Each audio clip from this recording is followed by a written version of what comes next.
수험 기간 때는 하루 종일 한마디도 안 한 날도 되게 많아요.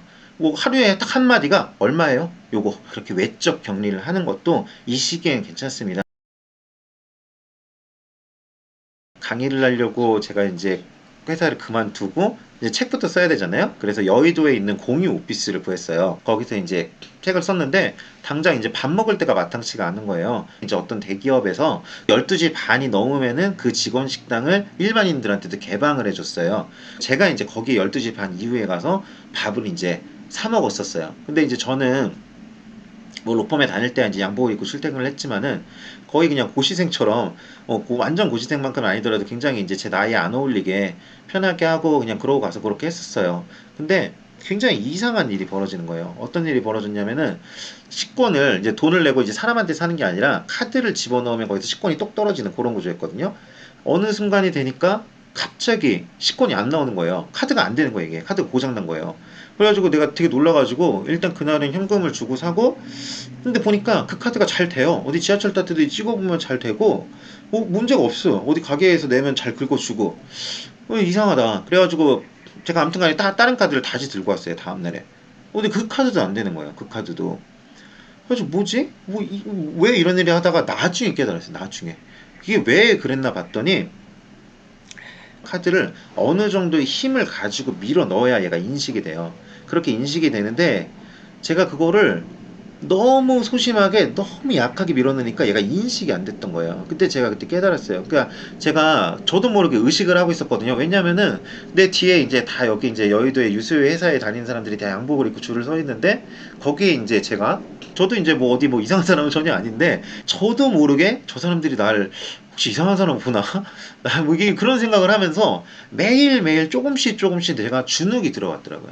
그러면서 카드를 넣는 힘이 나도 모르는 사이에 조금씩 소심해져 갔나 봐. 그러다가 그게 어느 임계점을 넘으니까 이제 얘가 인식을 못할 정도로 조심스럽게 있는 거야. 그 행동 하나도 기가 죽어 있는 거야, 제가.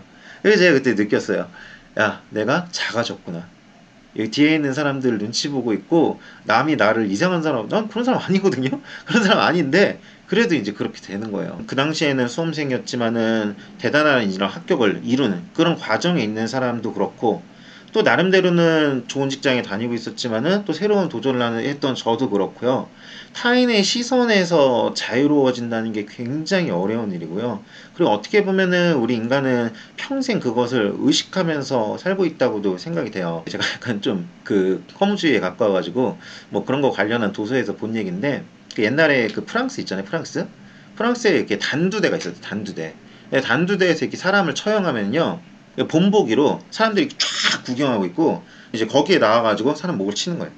근데 그 사형수가 대부분 이제 부들부들 떨면서 가겠죠. 근데 그 중에서 굉장히 이제 그런 사람이 있다는 거예요. 좀 대가 센 사람이죠. 그래서 그 사람들은 가면서 딱 이렇게 손을 흔든다는 거예요.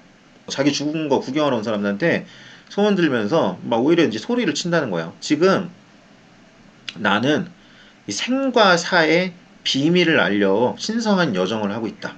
이렇게 말하면서 이렇게 뚜벅뚜벅 걸어서 탁 멋있게 이제 죽는다는 거죠. 근데 그것을 본 한 철학자, 아마 저랑 비슷한 성향의 사람인 것 같은데요. 그 사람이 그렇게 말을 했다는 거예요. 그걸 보고서는 저 불쌍한 영혼은 자기가 죽기 직전까지도 남이 자기를 어떻게 생각하는지밖에 생각하지 못하고 그런 인생을 살고 있다. 그런 얘기를 했다는 거예요. 근데 저는 그 얘기가 너무너무 와닿았어요. 그 사실은 그 인간이 그런 거예요. 인간이 사실은 자기가 죽을 때까지도 남 생각하다 죽습니다. 죽을 때까지도. 그렇지 않나요? 예, 저는 그런 것 같거든요. 제가 아무리 이렇게 말하고 떠들더라도 당장 저만 해도 카드조차 집어넣지 못하잖아요. 예, 나는 실제로 안 그래. 실제로 안 그래도 어쩔 수가 없는 거야. 저 사람이 날 이상하게 보면 어떡하지? 이런 생각이 드는 거예요. 근데 여러분들도 사실은 좀 지금 어떤 비슷한 그런 경우가 많을 거예요. 소음이란 이런 게 사실은 이제 많은 거를 본인이 가지고 있던 분들도 포기하고 하는 경우가 많고 또 어떻게 보면 이제 칠흑 같은 어둠 속에서 몇 년을 지내야 되는 거라 굉장히 작아지고 또 동시에 아까 이거 합격생님처럼 또 뒷사람을 의식했던 저처럼 남의 시선 하나하나가 굉장히 크게 다가와서 며칠씩 남의 말 한마디가 굉장히 크게 다가와서 며칠씩 이렇게 마음이 이제 편치 않고 그것에 대해서 공부에 방해를 받고 그런 경우가 많은 것 같아요. 그래서 사실은 이제 이거를 이긴다는 건 굉장히 어려운 건데 이제 국가직 이제 얼마 안 남았잖아요. 그래서 언젠간 좀 이 얘기를 한번 하고 싶었는데 오늘 이제 좀 풀어놓는 거예요. 더 늦으면 안 될 것 같아가지고.